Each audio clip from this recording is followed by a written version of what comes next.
Newcastle United and Liverpool have agreed a fee in the region of £130 million for the sale of Alexander Isak. I've been speaking to Andrew Musgrove of the Everything is Black and White podcast to hear his thoughts on the ending to the saga of the summer.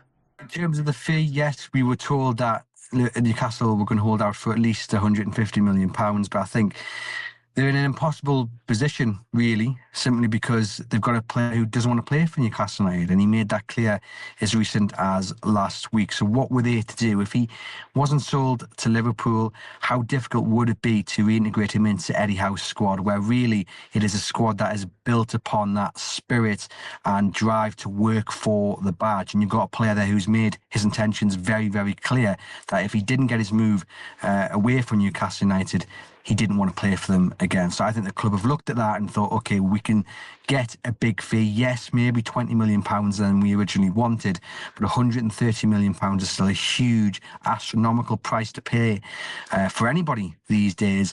And that can be reinvested into the playing squad. And actually, if they manage to get a second striker in today, you could argue, alongside all the business they've already done, they come out of this stronger. Never saw a way back for him. I know Eddie Howe was very diplomatic every time he was asked about it, but he had to be, because there was a chance that he would have to try and persuade Alexander Isak to pull on that black and white shirt again after the deadline had gone. But I was never convinced it would work, simply because this club means so much to the fans. They'd give anything to be able to pull on that black and white shirt just for 30 seconds to run out onto that pitch at St James Park. And Alexander Isak is getting paid big money to do that and is refusing to do that. And he's disrespected the fan base, disrespected Eddie Howe, and disrespected his teammates, and more than anything, the club as a whole. So I don't think you'll find many Newcastle United fans, if any at all, who are sad to see him go.